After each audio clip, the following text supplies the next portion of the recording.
الحمد لله رب العالمين، والصلاة والسلام على أشرف الأنبياء والمرسلين نبينا محمد وعلى آله وصحبه أجمعين. أما بعد، كتاب التوحيد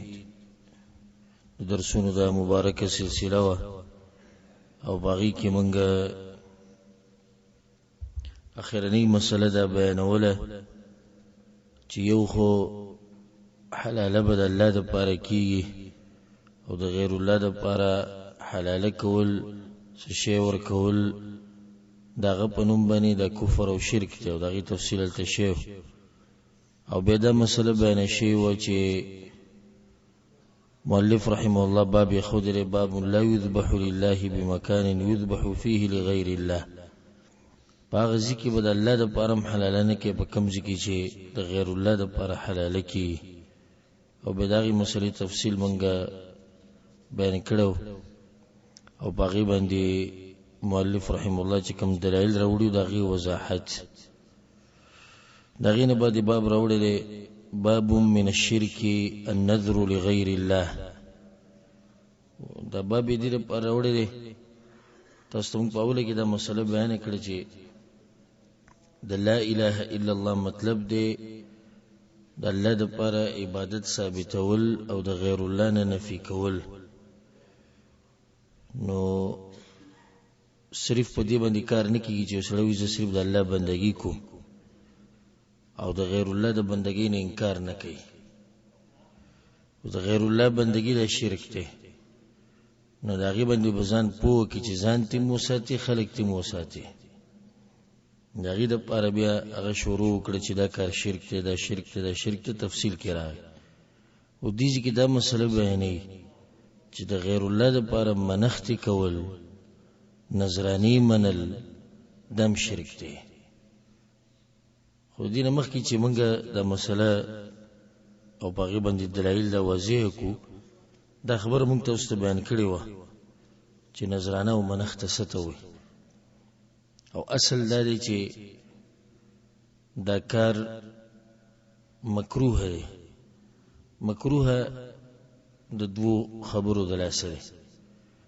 یو د دې دلاسه مکروه دی اگر که بعض علماء ته حرام وي دا مسله بیان کړی و تاسو مکروه دی دلاسه دی چې رسول صلی الله علیه وسلم حدیث کې وایي چې خیر نه راوړي دومره ده چې انما یستخرج به من البخیل بخیل دغه نه بغیر مال نه راو باسي. ولی مکروه ده؟ نو یو وجه دی دا ده چې الله پتا باندې عبادت نه لازم کړي ته په ځان لازمي او به کولای نشي. او دې ډیر شي موږ ته پوښتنه کوي چې ما دا منښت کړو چې زبد الله د پاره دا کوم او دا کوم وسی نشم کولای وسوک. او دویم د دې دلاسه مکروه دی چې یو قسمه شرط پکې د الله سره لګي کله دا کارو کو نو زبد وکم دې ښکاری لګي دی چې وی چې الله د دینه بغیر دا کار نه کوي. نو دا خبره صحیح نه او خلاف ادب ده. ته د الله نه سغواړي د قشانتي وواړه دې ته ضرورت نشته ک الله دا کارو کو نو زبد وکم. رب العالمین ناسی غواړه غبل درکې. نو دې خبرو دلاسه نظرانه منښت د سره مکروه ده. بیا د دې نظرانه او منښت یو څو اقسام دي او دا تفصیل ډیر ناشنا او فائدمن تفصیل. یو هغه نظرانه ده چې هغه لازم پوره کې واجب دی هغه پوره کول او هغه ته ولکې نذر الطاعه چې هغه د الله بندگی. حدیث کې راځي من نذر ان يطيع الله فليطعه. دغه یو سره دا وی چې زبد الله د پاره لس رکعات مونږ کو نو دا لس رکعات عبادت ته د الله نو دا منښت به پوره کوي کنه دا به لازم پوره کوي. دویم قسم هغه نظرانه او منښت چې دغه پوره کول حرام دي او هغه به نه پوره کوي او هغه ته ولکې نذر المعصیه. هغه نظرانه او منښت چې پاغي کې نافرمانی د الله سبحانه وتعالى حدیث کې درې ومن نذر ان يعصي الله فلا يعصي څوک چې دا منښت وکړي چې الله نافرمانی وکړي نو نه به کوي لکه یو سړی دی هغه دا ووایي چې زبا دو منځونه پرېږدم یا زبا د پلانی سره دا د دشمنی کومه مونږ وایو دې چې د دشمنی کول دا ګناه ده د منځونه پرېښودل ګناه ده نو دې څه قسمه نظرانه او منښت دا به نه پوره کیږي دریم قسم هغه ته ویل کېږي نذر المباح هغه کې به انسان ته اختیار دی کدا کار کوي او کدا غي په ځای د قسم کفاره ور کوي لکه یو سړی دی هغه دا وی چې په ما دا لازم دي چې زما پلانی ګاډي ته خېجم اوس دی پلانی ګاډي ته خته نه عبادت ته او نه ګناه ده نه عبادت ته او نه ګناه ده دا مباح کار دی وی زبا کوم اوس دی وی چې اوس په ما صحیح مونږ وایو چې تاسو دوه اختیارات دي یا خدا کار وکړه او یا کنه کې نو بیا دا قسم شو نو قسم چې پوره نه کې نو بیا وسکه بیا به کفاره ورکه دا چې کله مباح کاری دغه شان یو هغه دی چې هغه ته نذر المکروه ویل کی لکه یو سړی دی د یو کار منښت وکړو او کار مکروه دی کار سره مکروه دی لکه یو سړی وی زبرو جنسم د الله د پاره او د سحر نه د نور راختونه د ماخام پورې بنور ته کېدم نو دی دا کار د ناروا دی اگر کروجه عبادت دی خدا دې چې دا ویلي چې زبر د سحر نه د ماخام پورې نور ته کېنم نو د دې وفا دې نشي کوله دا به نه پوره کوي او په دې باندې د قسم کفاره ده څه کفاره ده قسم کفاره ده دغه شان یو منښت مطلق یو مقید مطلق هغه چې زبد الله د پاره دا کو او یو هغه مقید چې زبد الله د پاره دا کوم ک الله دې سی وکړو زبد الله د پاره دا کوم ک الله دې سی وکړو او زبد الله د پاره دې سی کوم نو کدا عبادت پوره کوي به او که ګناي نه بیا به نه پوره کوي او که مباحي دغه تفصیل هم بیان شو که مکروه دغه تفصیل هم بیان شو خلته بل مسله کله نه کله انسان یو خبره ومني په ځان باندې چې لکه زبد الله د پاره روزانه شل رکعت مونږ کو به دا کار د تګران شي ټول عمر خدا کار به نشي کوله کمزوري شي یا بیمار شي یا بل څه شي نو دې بسکه نو دې د قسم کفاره ورکي دا یو قسم د مات کو قسم کفاره بیا غټول ملګرو ته معلومه ده چې هغه لسو مسکینانو ته خوراک یا جامه او که دغه طاقت نه نو بیا به درې ورځې روزي دلته یو مسله بله یو سړی د منښت وکړه د غیر الله په نوم باندې او یو سړی د منښت وکړه د الله د لپاره خو ګناه یو منله دې دوه کې فرق شته کنه غیر الله په نوم د شرک ته د دویم د ګناه ده بل یو فرق پکې دی چې دا کم چې د غیر الله د لپاره منښت او منله د منښت د سره ونه شو نو موږ ته بدانه وایو چې ته د منښت به نه پوره کې او د قسم کفاره ورکړه ته ویلې شو اصل بنیاد نشته دی مسلې دا فرقیت ساتي خیو سړی دی وی زب منښت کومه دا کار به کوم او هغه کې دی هغه کار کې څه دی ګناه ده نو موږ به ته ته به دا منښت نه پوره کې ځکه چې د الله نافرمانی ده او دویم کار به څه وکړي قسم کفاره به ورکړي اصل د منښت اخو کیږي ځکه چې اخو د الله دپاره وایي خو مسله دا ده چې د دغه منښت کې به مخکې ګناه ده نو د هغې د لاسه ورته موږ وایو چې دا به پوره کې نه خو د قسم کفاره به ورکړي نو دا مسلې ځان سره یادې ساتئ دا اهمې مسلې دي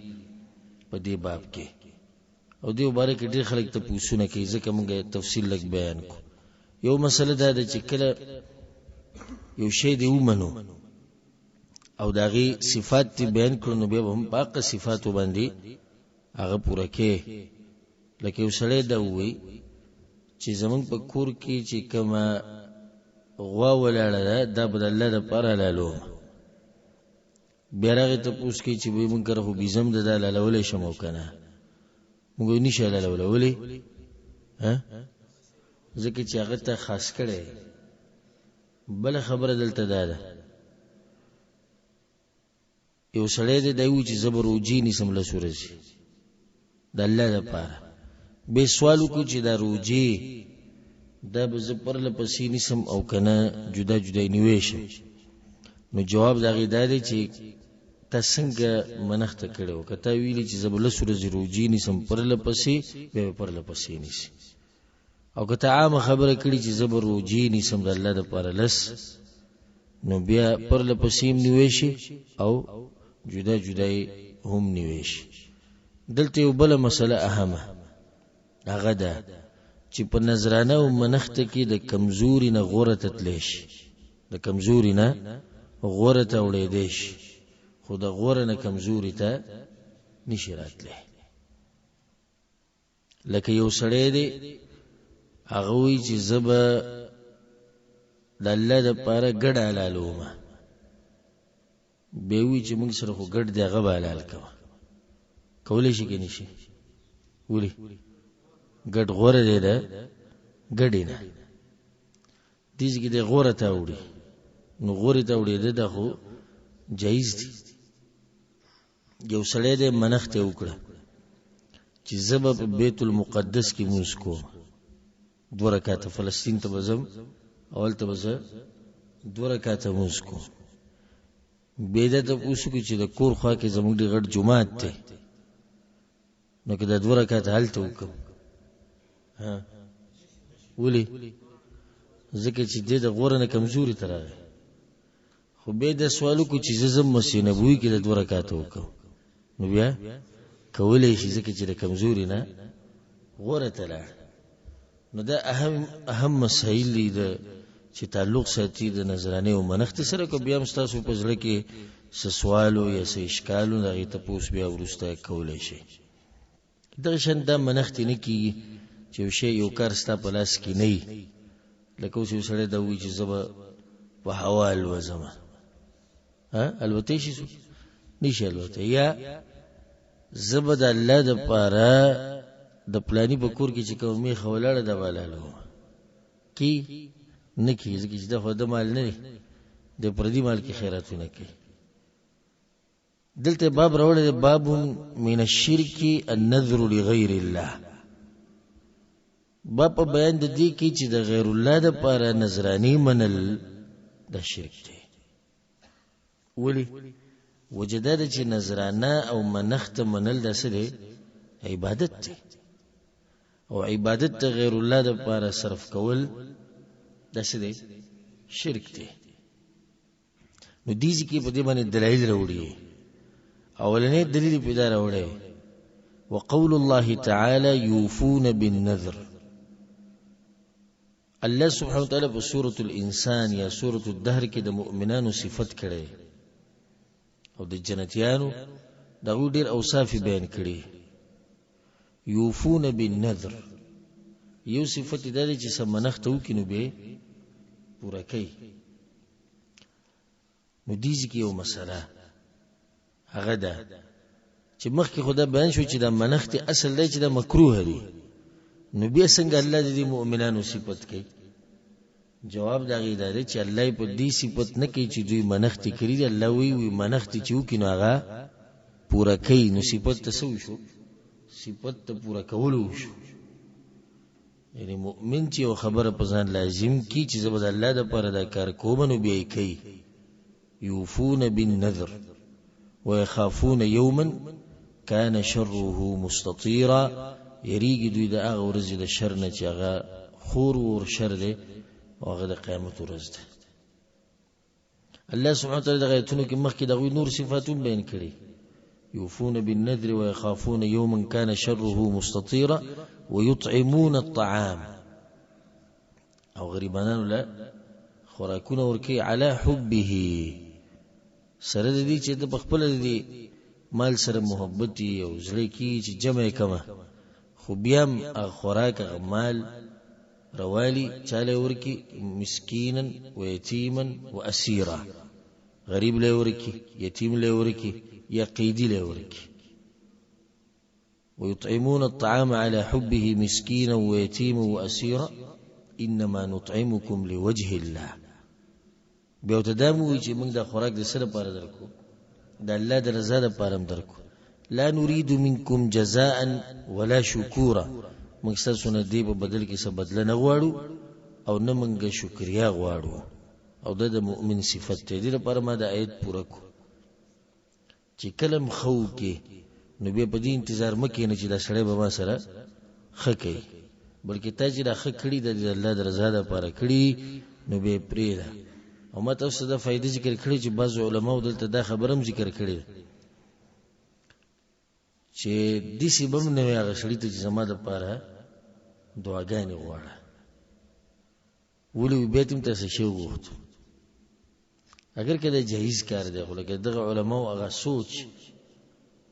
چې دلته وی چې موږ تاسو نه هیڅ نه غواړو هیڅ بدله نه غواړو ته دعاګانې وړو شي ته وخت کنه اوس کله سره ته دعاګانې او کی او کوونه کی الله تعالی اجر درکړي نو دې ځکه دا ورنه آیت دې لپاره او سوال په ځل کې دا پیدا کی چې شیخ محمد بن عبد الوهاب رحمه الله وی نظرانه د غیر الله د لپاره سره شرک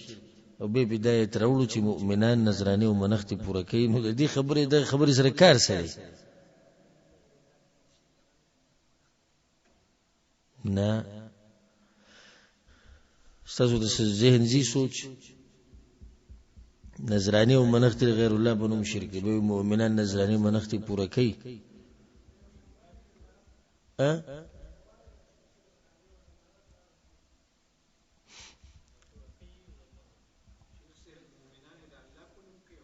هغه واضح ده خو دا ټول مرګري دغه وي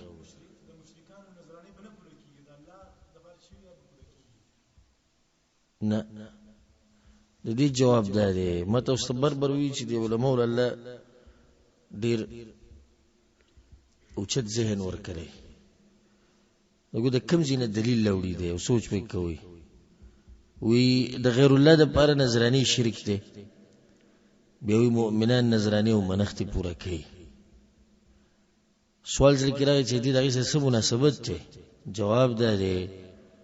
وی الله چې صفاتو کو چې نظرانی او منښت پوره کوي خو مطلب دا چې عبادت ته ځکه خو الله صفاتو کو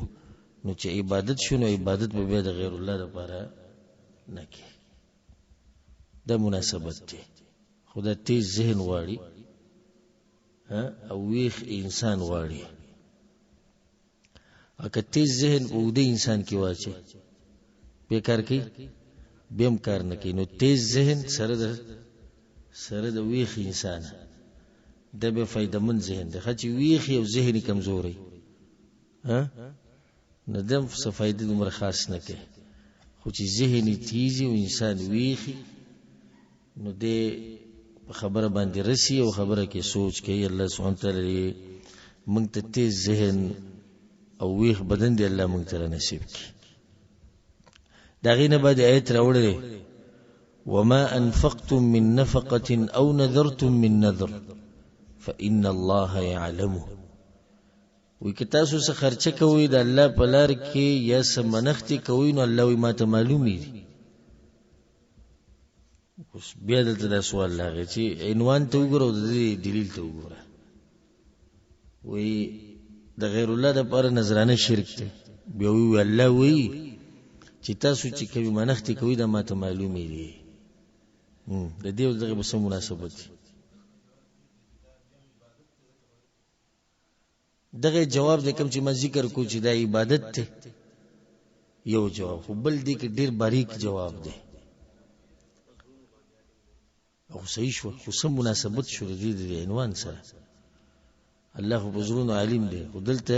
د جواب ته سوچ کوي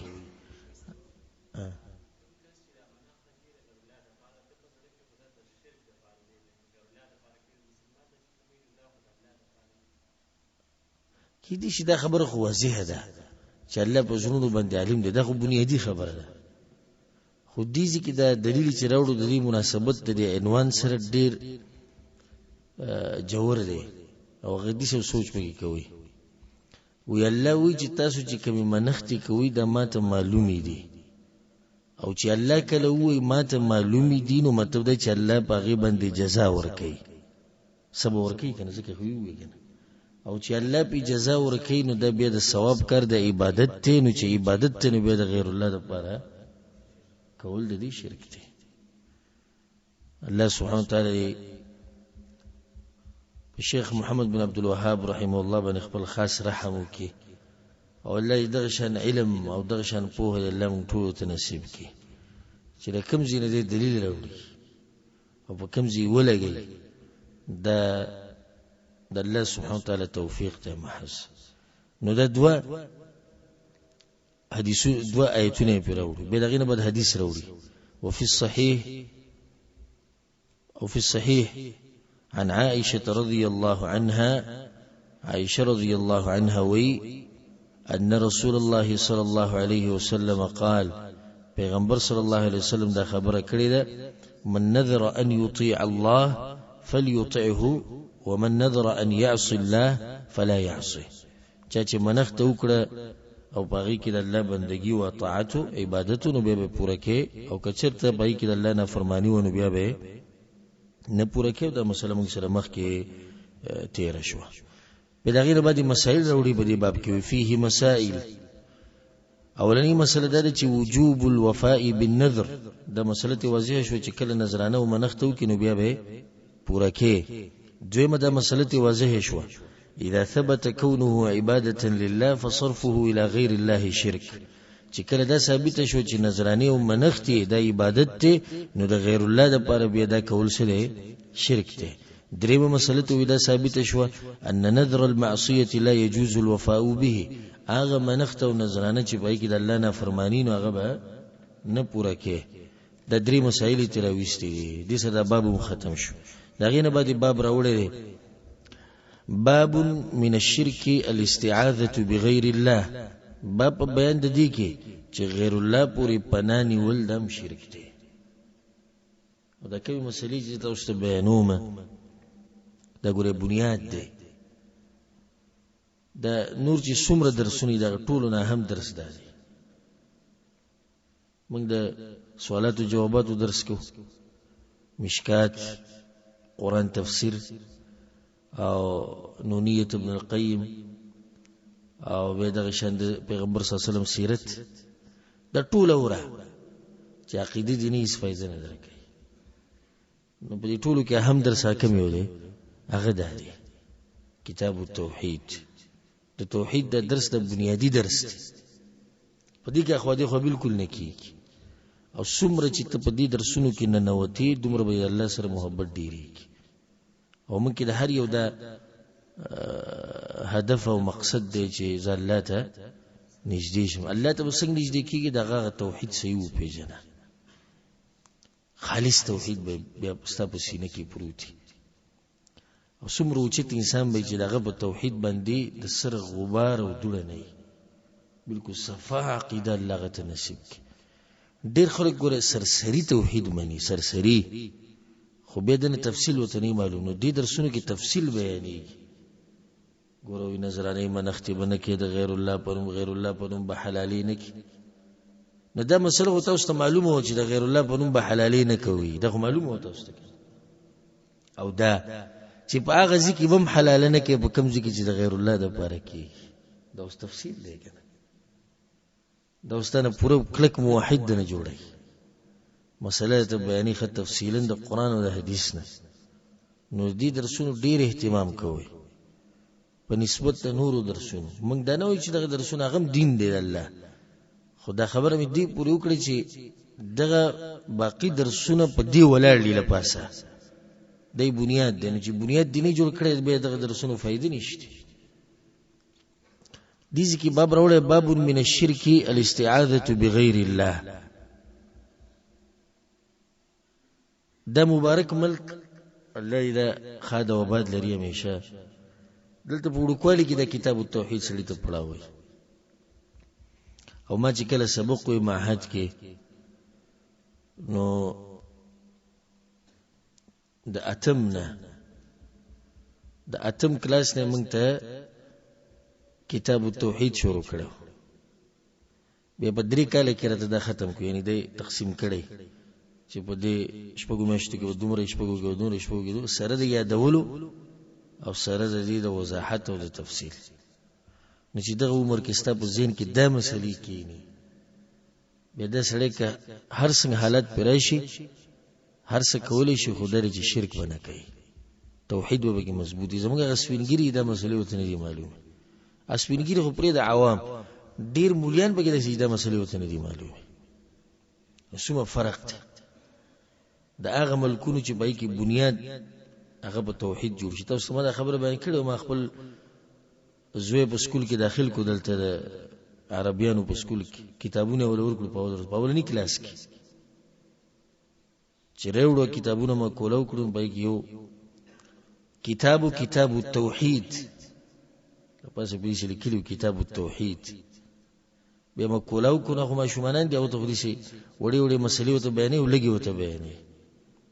نو پوره په دې شپږو میاشتو کې چې موږ ته فرست ټرم وایو یا فرست سیمستر وته وایي، په دې اولنی سیمستر کې والفصل الاول کې پوره هغه ته یو 15 خبرې وته خي. یو ته دا کړو چې زمونږ رب څوک دی، او دویمه خبره دا چې زمونږ پیغمبر څوک دی، او دریمه خبره دا چې الله موږ د څه لپاره پیدا کړی. نو ما سوچ کو چې دا ماشوم دی وخت نه دی چې الله د عبادت لپاره پیدا کړی او الله زما رب دی وغي کی आवाज دی. نو دا ماشوم چې لوی شي د په توحید باندې لوی شي، د په وینه کې توحید د نه وته. الله دې زموږ په دې وینو کې د توحید نه باسي او په دې غوخه کې او په دې زړه کې د نبی کلک موحد جوړیږي. زمونږ سکولونو دراش نه 12 به ختم کی راغینه او پرغه شي خدای ونه پیژند چې الله څوک دی. اسلامیاتو کتابونه شتي زه انکار نکو، واجی سرسری به شو سوالات او جوابات د پیغمبر سیرت نه او واقعات راغستي مونږ ویلې د مونږ ته پته. الله سبحانه وتعالى زمونږ مشران ولم توفیق ورکي چې دې توحید نشر کې او دې توحید خدمت کې لکه څنګه چې دې ملک مشران کوي. و چې باب من الشرك الاستعاذة بغیر الله، باب بیان د دې کې چې غیر الله پورې پناه نیول څه دی؟ شرک دی. زمونږ استادو فضیلة الشیخ حیدر الدیلمی یمنیو دا کتاب هغه مونږ ته وی ناغه به دا خبره کوي دا کتاب په شوق سره یاد کی په دې باقی امتحانونو کې الله پاس کوي. یو مینه پیدا کول زموږ توحید سره وی دا خیر دی الله پاس کوي او قدم صحیح نه دی نو الله نه پاس کوي. به ورسته کې ما سوچ کوم دا خبره خو صحیح ده قدم یاد کړي قیامت پر ورځ به پاس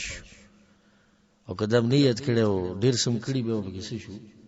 فیل بشو. الله دې په دغه استاد او عالم باندې خپل رحم وکړي. اوس دې کې د اهمه مسله بیانې چې استعاذہ بغیر الله پوری د شرک دی. استعاذہ څه ته یو ځم په دې پوه کو پناه نیول لکه ته د یو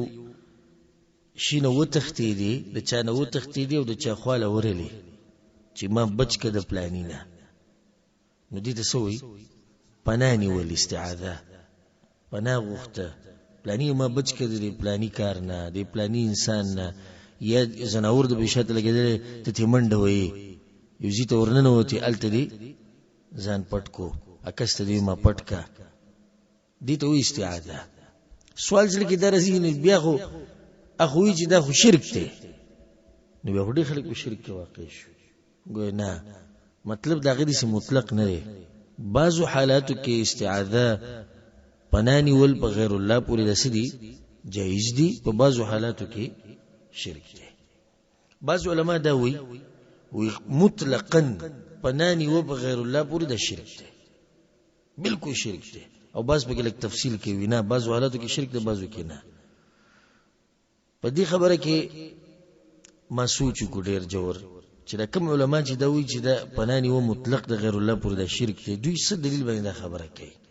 او دا باقی مسائل چې دی ولي د دې وبې دوی څه جواب کوي. نو باقي کې یو فائدہ ناشنا او نادره ته بیان کوم. او بعض علماء په کتابونو کې لیکلم ده چې پنانی و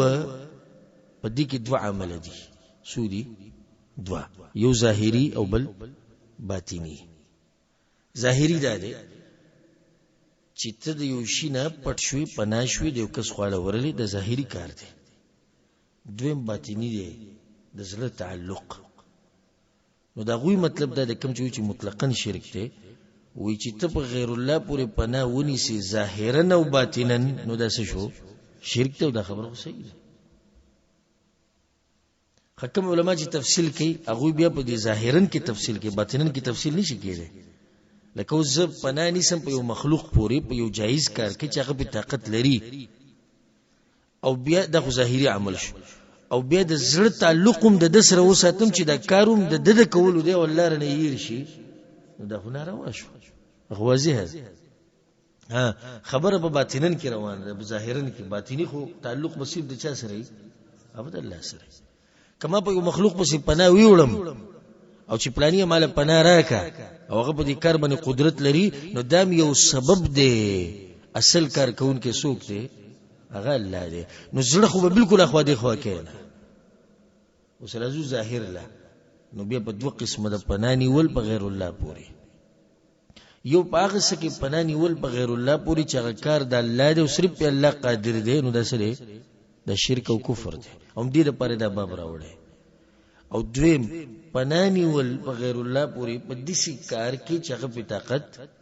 لري تعالی پناه در کولای شي نو دا کار سره جایز دی ظاهرا که باطنا. ظاهرا باطن بسې باطن بد الله سره تعلق ساتي ورسېدي به په دې باندې بیا دلیل راوړی. وقول الله تعالى وأنه كان رجال من الإنس يعوذون برجال من الجن فزادوهم رهقا. سورة الجن کې الله دا خبره کړې ده. کله چې هغه پیریان رالو د پیغمبر صلی الله علیه وسلم نه قرآن وورد او متاثر شو اسلامي قبول کو به دغه تفصیل بیان شوی. په هغه صورت کې داري چې وانه کان رجال من الانس وسړي د انسانانو نه يعوذون برجال من الجن چې پناه به نیو په سړو پوری د پیریانو نه فزادوهم رهقا نو دوی خپ غم او په مصیبت کې واچول. سو کې واچول انسانان او کله ضمیر دی پیریانو ته بیا راځي شي نو مطلب دا شو چې د انسانانو د دې کار د لاسه پیریان خسر کشش او دوه خبرې صحیح ځکه چې پیریانو چې کله دا ووریدو چې دوی پناه نیسی په منګ پوري نو هغه خسر کشي څه شو اخ ډیر شو. د جاهلیت په دور کې به دا کار کېدو چې کله به غوي سلاقې ته لاړو یریدو به چې دلته پیریان دی مونږ به تنګي نو دا به وی چې اعوذ بسيد هذا الوادي من پناه نسو او پناه غواړو د دې علاقې د پیریانو د مشرنه یا مشر پوری. او د شرک ته شرک نه دا شرک ځکه چې د مصیبتونو نه بچ کون کې غسوب دی خو الله سبحانه وتعالى نه دي انسانانو به دا کار کوي. پیریان دغه دلسه خسر کشه شو. یی مطلب ده دی چې پیریانو بیا د انسانان خپ غم او مصیبت کې واچول. ولی رسول خبر دا غدي سي چې کله دوی د پته ولګي چې انسانان خو زمونږ ډیر یریږي نو تنگول لخوا زور ورکو نو دا غوی غم او مصیبت کم شو خډیر شو. ګور چې کله د غیر الله سره تعلق غمونه او مصیبتونه ختميږي نه خبرېږي او چې الله سره د تعلق مضبوطو نو غمونه او مصیبتونه به دي کمیږي دې ځکه یو فائدہ د ذکر کړه مخې تراله چې و سړی د انسانانو نه چې پناه به نیوه په سړو د پیریانو پورې نه دینه د وځي شو چې پیریانو کې سړی او نارینه او خزیده پکشتي او د دې مبارکه چې ته ان شاء الله ځان له تفصیل کو تفصیلی بیان د دوی ژوند خلند د چې زموږ په دې باندې ایمان د چې پیریان شتي او د پیریانو نه انکار کول د قرآن او حدیث نه انکار کول دي او په دې زموږ ایمان دی چې دا یو مخلوق ته مکلف یعنی دوی ته هم د دین راغلی دی او دوی سره به حساب کتاب کیږي او دوی د پارم جهنم او جنت ته لکه څنګه چې انسانانو د پاره دي به دوی چې دین خوراک څخه کوي ودونم کوي او بچیم پیدا کی او ملکیږي هم خودم رده چې عمرونه سي وګدي ډیر زیات وګدي د انسانانو په نسبت باندې بیا په دې پیریانو کې کافران او مسلمانانو مشتي کافران مسلمانان بیا په مسلمانانو کې دنه فرقې مشتي مسلمانانو کې دنه به فرقې مشتي تاسو ما واقع بیان کړو طبقات الحنابلة کتاب کې د واقع راغلي چې علم تیرېدو په بازار باندې او په یو کس باندې پیریان راغلي نو خلکو عالم ته आवाज وکړو چې په د باندې ایتونه وایي چې پیریان تلری شي هغه چې ایتونه وایي نو هغه پیری و خبرې شروع کړي نو هغه ته د ولي تنګي وې دې په عقیده د سلفونه دي دوی د الله صفات نه مني نو ځکه ما ډېر ټینګړې د پرېده مې نه شیخ ابن باز رحمه الله په مخ کې دغه کتاب ویل کېدو به دغه واقعه بګراله نو شیخ رحمه الله وی الله دې هغه پیری له جنتونه ورکی چې دومره غیرت پکې وو نو په دې کې دې فرقې شتي لکه څنګه چې د انسانانو کې د حنفي او د مالکي او د شافعي او حنبلي او د اهل حدیث او د بریلې او د پلانې د ټول پکې شتي دنه نو به د شیطان وتولو شیطان یعنی د شیطان مطلب دی یعنی په دې کې یو دسي خوې پروت ته چې ورانه کوي لکه دې کې خوې پروت ته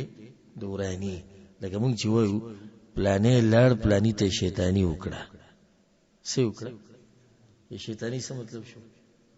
یعنی ورانه وکړه نو د دې خوې دی اکثر به کې مسلمانانو خو د ورانه کوي او د انسانان تنګي کله په یو طریقه کله په بل طریقه ځکه شیخ القرآن عبد السلام الرستمی رحمه الله الله دی وبخ د شیخ صاحب په درس کې په پیریانو کې ناست نو بعضو ملګرو به دا خبره کوله چې جمع او دا بټری به پنکو دا کته شو پنکې به سٹارټ شو د ځان نو بیا به شیخ رحمه الله ته نصیحت وکړي درس لرازي نو غلي کینه نو دوی دا خوې دي ورانه کوي دغه شیطان وته لکه نه شیطان مطلب دی یعنی سنه سورانه بده کوي به بګیدنه کافرانو مسلمانانو دا هر څه بګیدنه نشتی او دا الله سبحانه وتعالى بدی کی حکمت ته چې موږ ته نخ کاری او موږ ورته ښکارو ها د دې د چې کله شکل بدل کینو بیا ښکاری او دا طاقت هم الله دوی لور کړي کله د زناور په شکل کې بدلم مخې لراشي نه به ته د زناور ښکاری او غیسه هغه یې پیره نو دا طاقت الله دوی لور کړي دغه ټیم کې به تخکاری خو که څوک دا دعوو کې چې ما پیره په اصلي شکل کې لیدل ها رښتیا وایي که درو وایي دا خیالي شکلونه چې ول جوړ کړي دي په دې ډرامو کې او په دې تصویرانو کې او بس غړډه خونه او دګ د لاسونه ته د کم ځای په ته جوړ کړي نه خبر دی ګورې چې د پیران لیدلې دي یو سره ملاقات کړي تصویرانې دي وستي چې دوی په دې شکل کې دي بل هم خبره د پیرانو نه اسی ریدنی پکار الحمدلله انسانان په پیریانو باندې ګوري ضرور دي انسانان په پیریانو باندې سړي ضرور دي او به چې کله ست تعلق د الله سره مضبوطي او د سحر ماخام اذکار وې او د فرض منځونه بعد اذکار وې د قران تلاوت کې الله به تعالی غوي د شر نه محفوظ ساتي خو دې کیږي چې بدن ته نه نوځي د انسان په دې زموږ ایمان دی انسان دې بدن ته نه نوځي نو به انسان تنګي کله یو شان تنګي کله بل شان تنګي الله دې مونږ د پیریانو د شر نه ساتي خادیو دلیل پیشو دا غیر باندې حدیث راوړی وعن خولة بنت حكيم رضي الله عنها خولوي سمعت النبي صلى الله عليه وسلم يقول ماذا پیغمبر صلی الله علیه وسلم دا خبر اوریدلی ده د ډیر ناشنا حدیث ته او ډیر ناشنا دعا به ذکر ده من نزل منزلا سوق چې یوزي ته کوشو یعنی ورغه یو علاقه اول ته کوشو ناشنا زید کې شړه کور ده هر ځای چې دی او دی وی اعوذ بکلمات الله التامات زپنا نسم د الله په کلمو پوری چې هغه پوره دی او کامل دي کلمات بعض علماء د کلمات او متن د الله نومونه او صفاتونه او کلمات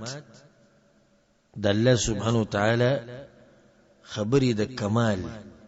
التامات پوره ځکه چې د الله په خبرو کې نقصان نشته او پورا هغه ته وی شیخ ابن عثیمین رحمه الله وی التامات مطلب دا دی چې رښتینی دي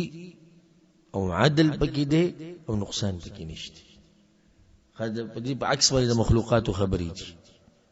ناغي کې کمیم راځي دروغ پکې راځي اصولا پکې کې دي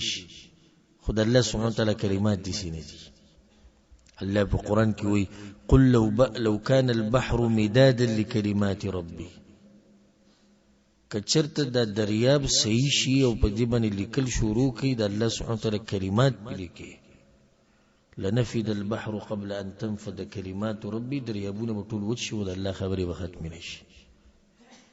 وبل ذکر الله په سوره لقمان کې ولو انما في الارض من شجره اقلام په دې زمګه کې چې څومره ونی دي د ټول قلمونه شي والبحر يمده من بعده 7 ابحر او ودریابونه دي صحیح شي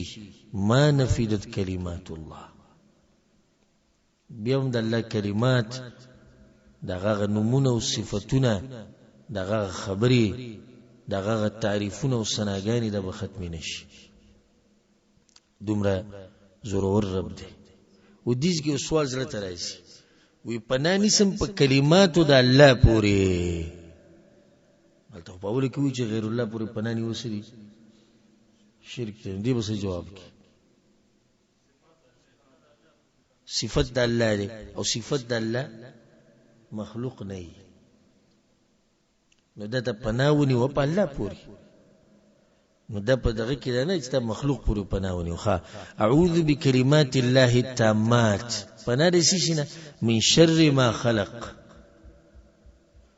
هر هغه مخلوق چې الله پیدا کړی دا غي د شر نه مو وی الله په امان کې کا څومره وړه دعا ده مونږ ور پرونه نن د شوی مې د سلورمه ده ها اعوذ بكلمات الله التامات من شر ما خلق لم يضره شيء حتى يرحل من منزله ذلك رسول صلی الله علیه وسلم چې سو پوری بدغه ذکر ناشي څه شی ولا نقصان نشي ورکول رواه مسلم ده حدیث امام مسلم رحمه الله راوړی امام قرطبي رحمه الله وی وقد جربت ذلك دا زما تجربه ده د دعا او ما په مخوي یورز یوزی ته لاړه مورانه یې راشو نو لړم رل به ټکر کړه خصوصا زمو په ملکونو کې زمو په علاقو کې به دې ته ډېر زیات ضرورت دی یو خو غرونه پټي او بیا دشمنیانی پکیم دی او امن پکیم پورا امن نشتی نو دا یاد ساتي څنګه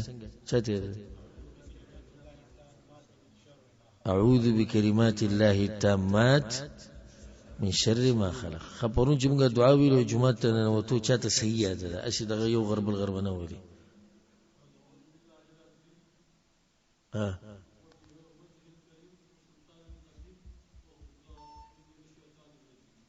أعوذ بالله العظيم وبوجهه الكريم وسلطانه القديم من الشيطان الرجيم. دو سريو إضافة كي أعوذ بكلمات الله التامات من شر ما خلق. هر زی ته چیزای هر زی کی کینی او ناشنا جی ته ورشي نو دا دعا وای دا ذکر وای الله به د هر مخلوق د شر نه به الله حفاظت کوي. دیز کې یو مسله او غدا چې اوس کې سړی دا کلمه وي او دا ذکر وي او بیا ولم یو شی نقصان ورکړي نو دا څنګه جواب دا چې بیا نقصان په دې انسان کې دی. نقصان د پیغمبر په خبره کې راینه مخکې الله په خبره کې نشته. سمانه به منځ کې راغلي دا غي د الله سبحانه الله د حفاظت نه کوي. لکه اوس حدیث کې دا راځي چې سوره فاتحه په بیمار باندې وې نو الله ولا شفا ورکړي. خو دې سم کې دې چې سوره فاتحه او شفا وته ملاو نشي نو به ته شک د پیغمبر په خبره کې نه بیا به سمانه او کله دې سم چې الله به حکمت نه به ورکړي د انسان له شفا او د په دې بیماری کې به خیر خو هغه مونږ ته نه معلوم. یا حدیث کې درځي چې کله انسان کورواله کوي او دغه ټیم کې دی بسم الله و دوی چې اللهم جنبنا الشیطان وجنب الشیطان ما رزقتنا. من د شیطان نه لري ساته او شیطان زمونږ نه لري ساته او خصوصا د هغه بچی نه چې ته موږ لراکې یا الله. نو د سیم کې دی چې ماشوم پیدا شي او شیطان وته نقصان ورسي کې دی شي دي نو بیا موږ وایو چې سمانه به څه خبره به چې د عقیده له شیطان د نقصان ورسو. نور د الله په خبره کې او د پیغمبر په خبره کې شک نشتی. والله اعلم. مؤلف رحمه الله چې فيه مسائل په دې باب کې مسلې دي. اولنی تفسیر آیت الجن تفسیر پکې دا سورۃ الجن د آیت شو. دویم کونه من الشرك دا خبر واضح شو چې غیر الله پورې پنانی وسره شرک تر سره دا تفصیل چې ما تاسو په اوله کې وکړو. دریم الاستدلال على ذلك بالحديث لأن العلماء يستدلون به على أن كلمات الله غير مخلوقة قالوا لأن الاستعاذة بالمخلوق شرك. وإذا حديث ما راولو چې بای کې اعوذ بكلمات الله نو علماء دا وی چې کلمات د الله خو مخلوق نه دي کنه دا د الله صفت نو تب پنا نسی صرف په الله پوری او په مخلوق پوری شرک شو. سلورو مسله فضيلة هذا الدعاء مع اختصاره وې د دې دعا فائدہ معلومه شو حالانکه وسمره لنډه دعا ده. پنځمه مسله دا واضح شو ان كون الشيء يحصل به منفعه دنيويه من كف شر او جلب نفع لا يدل على انه ليس بشرك. ډېر نشنه خبره کړې وی کله نه کله د یو شی د لاسه بتاته په دنیا کې یو فائدہ ملو شي خدای به دا مطلب نه چې دا کار شرک نه دی. لکه کې دي چې څوک په پیریانو پورې پناه ونیسي او پیریان ولا حفاظت کی یا پیریان ولا څه فائدہ ورکړي کې دي چې نشي کېږي کې دي چې نو آیا دا دلیل په دې باندې چې دا کار جایز دی او شرک نه دی نه. لکه په دې بل مثال واره یو سړی دی یو بادشاہ ته سجده ولګوله سجده غیر الله ته سره شرک. بادشاہ سے ته سجده ولګوله بادشاہ سے ول دنیا مالونه ورکو فائدہ ملاو شو کنه ملاو شو. خانو دی فائدې ملاوي دو مطلب دا شو چې دا کار شرک نه که فائدہ پکې یو کنه دا کار څه دی د شرک دی. نو ډېر ناشنا فائدې ذکر کړی ده. دا غینه باندې باب راوړی خو دینه مخکې چې باب شروع کو په دې تاسو مال سم مثالونه راکول شي په معاشره کې غیر الله پورې پنانی و.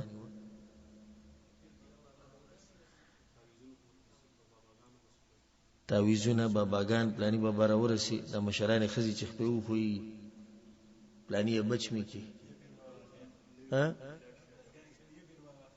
یو پیر بابا خیر نوی کورون ته چې لاړ شي پیریان مونږ تسونه وي داود لپاره کله ساروی اعلان کی کله نور سو کی نو ټول پنانی ودی په غیر الله پورې او ټول په هغه قسم کې راځي چې هغه سره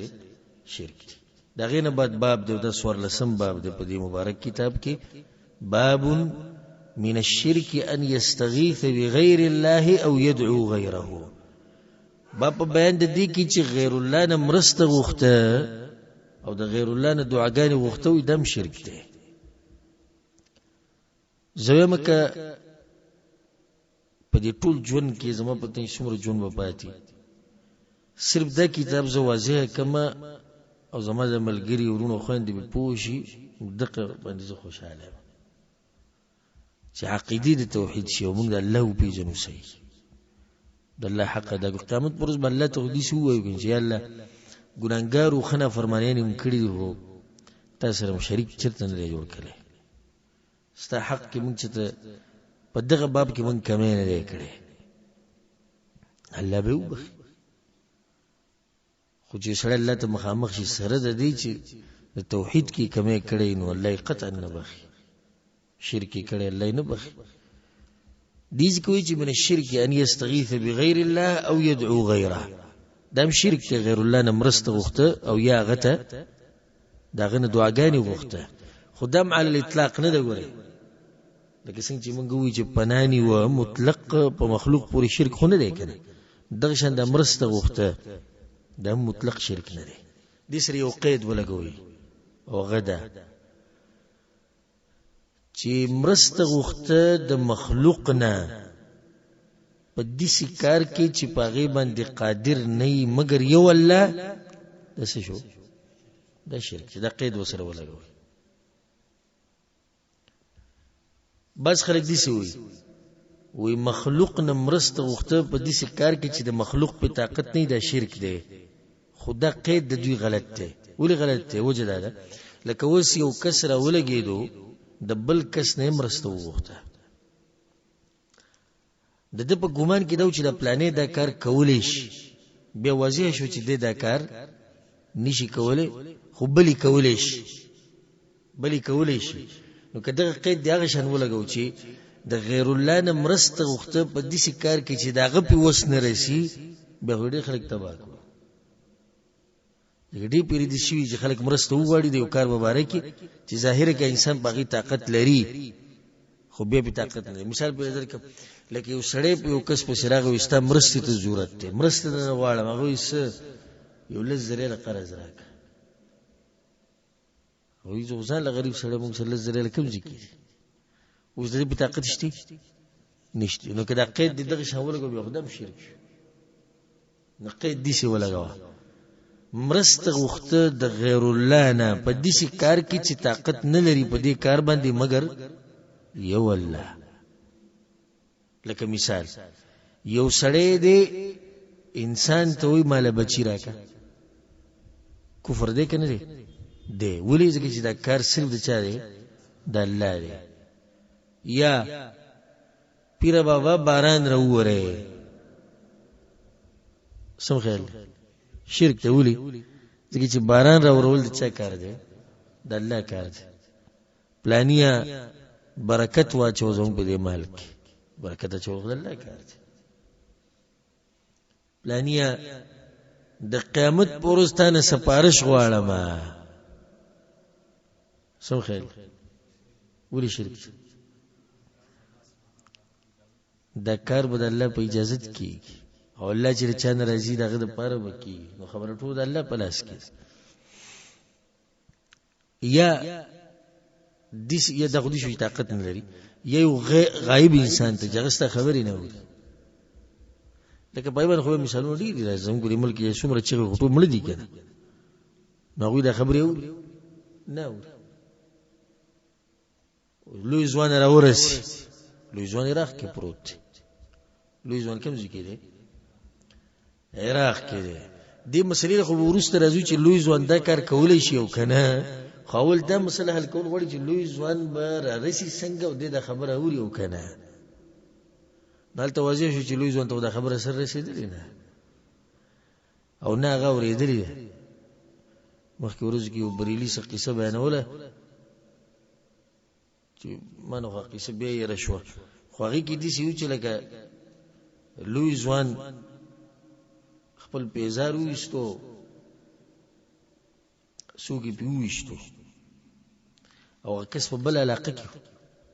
نو هغه پیزار ورغی د هغه په ککرۍ ورګېد. دا وهمیات دي دې ته څه وایي وهمیات. داسې قصې نشي زموږ په شریعت کې الحمدلله. لوی ځوان سره قول دا ثابت دی چې رابطه کېږي او که نه بیا به دویمې نقطې له راځو. ته چې کله مشرک راټینګې نو په ترتیب یې راټینګوه. ډایرکټ دې مسلې له منځه لکه اوس یو سړي ستا په مخ کې وایي چې لوی ځوان راورسي نو دا نه چې ته ډایرکټ بس څنګه رارسي لوی ځوان نه وایي چې لوی ځوان دا خبره واورېده دا وایي چې واورېده چې واورېده وایي ثابته کې د قرآن او حدیث نه چې مړي خبره اوري او داسې چغې اوري ثابته نو چې دا دې ثابته کړه نو بیا به دویمې نقطې ته راځو. هغه څه ده چې دی به اوس رارسي څنګه د عراق نه. دا خو دی خو اولنۍ نشي واضحه کولی خو زه درته وایم که چېرته یې واضحه کړه نو بیا که چېرته دی درته واضحه کړه نو بیا درېیمه نقطه دا ده چې اوس دی دا کار کولی شي او که نه نو به کم ځای کې به دې ځان ته نه بچ کوي. نو بیا په اخره کې به لنډه دا ووایي چې د سعودي عرب د کجورو اثرات دي په دې سړي باندې.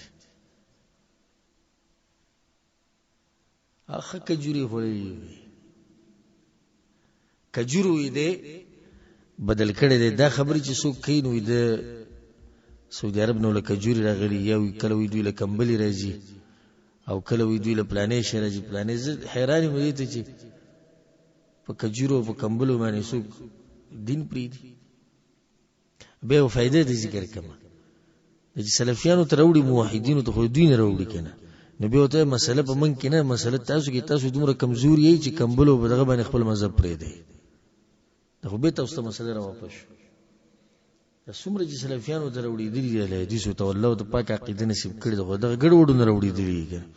نو بیا خو دا مطلب چې کمزورتیا تاسو کې دومره مضبوط ایمان هم نشته چې کجورو ته ټینګ شئ او نه کمبلو ته ټینګېدی شئ. کړپ دې خوا راواوړئ بیا ورته دا ووایه وزه سیده سعودي عرب کجوري راولېږلې زه سلفیت ته راواړولم ته ما له کجوري راکړه او د قیامته پورې کوشش وکړه چې ما د سلفیت نه اړولی شي او که نه زوادي څه به چیک کړو که نه. سعودي عرب ماله مثال کې یو ټریله کجوري راولېږلې زه په هغې باندې واوړېدم د تقلید نه او د ګډو وړو نه او سلفیت لارې ته راوړېدم وزه سیده ته 15 ټریلې راوله ما بیا واړوه د څه نه د سلفیت نه. خو خبره نه جدا کې او سر بره نه جدا کې زړه مې د بدن نه راوباسه خو د سلفیت نه نه وړم بحمدالله. نو که چېرته خبره د پیسو بیا خو موږ اورېدی که څه خیال دی نو خو بیا څوک دا خبره یاد ساتئ همیشه چې خلک راوړېدلي دي نو سلفیت ته راوړېدلي دي خو داسې څوک نشي ثابتولی چې سلفیت نه اورېدلی یو سړی لیونی دی چې الله وپېژني او پیغمبر وپېژني بیا وړي ګیم غونته کې کېدی شي چې له مخکې نه اتفاق کړی. یو مولوي صاحب پاکستان کې هغه ته د بعضو ملګرو دعوت ورکړو پنجابی و چې ته سلفیت عقیده نصیب کو دا بیا د بعضو پکې ګرمي کړې ده نو دنیاوي لالچ یې وله ورکړو تا له موږ لینډ کروزر والو تا له موږ یو کور جوړ کړو هغه یو د سبا نه په ډک جومات کې اعلان وکړو ما ته نن حق واضح شو چې په لینډ کروزر کې څومره زور دی چې څنګه دا اعلان وکړو بیا کسان ته وایي چې چابي راکړئ اوس تاسو وایي کور او دغه به تیار خو هغوی چې ګرمي کړې وه خبره یې کړې وه بیا د لینډ کروزر او نه کور بل ورځې بیا اعلان وکړو څه وخت بعد وی د دوی په شان ګستاخ او بېادبه خلک ما نه دي لیدلي زه خو واورېدم دوی ته چې دا کسې ډېر اوچت خلک دی خو واضح شو چې لینډ کروزر د هغوی سره نشته او نه کور شته نو دا خو ډېر بېادبه او ګستاخ خلک دي. هغه مولوي صاحب بیا هغه اورېدلی نه دی چې بیا راواوړي او داسې یو ګیم کېدی شي خو خو دې سي نشي کېدی چې سړی د زړه د کومې نه حق قبول کړي او بیا دغه حق پرېږدي، دا نشي کېدی. والله دې داسې حالاتو نه موږ ساتي چې سړي ته حق واضح شي او بیا پرېږدي. ډېر غټ بدبخته دی چې سړی الله وپېژني، دغه حق وپېژني، پیغمبر وپېژني، هغه حق وپېژني، بیا ترې واپس شي، بیا ترې شاته لاړ شي. نن ما سره یو ملګری میلاو شو او 2-3 ورځې په ما پسې راغی. نن ما سره بیا مازدیګر منځ نه بعد میلاو شو د جومات کې د هغه جړه د هغه اوښ کې 2.5 کاله زما وشو چې حق مې پېژندلی او ما په داسې حالاتو کې ژوند تېر کړی دی چې زه ته ګناهونه وی نشم ویلی چې ما څومره ګناهونه څومره نافرمانۍ د الله کړي. الله موږ نه پېژندو، پیغمبر هم نه پېژندو. اوس مې حق قبول کړی دی، مصیبتونه را باندې ډېر زیات شوي دي او در الله امتحان یې ډېر زیات مصیبتونه را باندې راغلي. نو ما ورته بیا نصیحت وکړم، ما یې ګډوډ نه شي. نن نه وایي شیخ صاحب دعا کوه، مړ به شم خو دا حق نه پرېږدم. یو چې زه د ځان سره د عقیده ویسم پاکه، نور زه څه غواړم د الله نه. په دې حق کې یو ناشنا خوند دی. ګورې سره د مصیبتونو د غمونو به ته د حق به تله خوند درکوي، دا به تله مزه درکوي. او په باطل کې راحتونه به مې، نعمتونه به مې، خو زړه به دې په ارام نه وي. الله دې موږ په دې حق باندې د مرګ پورې قایم او دایم لري. خبر ما دا راغستې وه چې اوس لوی ځوان ته چغې وهل چې مرسته وکړه ما سره، دا شرک دی. ولې شرک دی؟ ځکه چې یو خو هغه غایب دی، دا خبرې نه اوري. دویم په داسې کارونو کې ورته دوی اواز کوي چې هغه کارونو باندې هغه طاقت نشته. ښایي یو سړي دا وویل لویه ځوانه ما له اوبه راکړه. سم خیر دی. ولې اوبه نشي ورکولی؟ د ده په دې اعتبار سره چې دا مړ له دام شرک شو. ښه ته خپل انډیوال ته وایي پلاني یې اوبه راکړه، مرسته راسره وکړه، صحیح نه دی شرک. ولې؟ ځکه چې دې خبره اوري او په دې کار یې طاقت هم شته.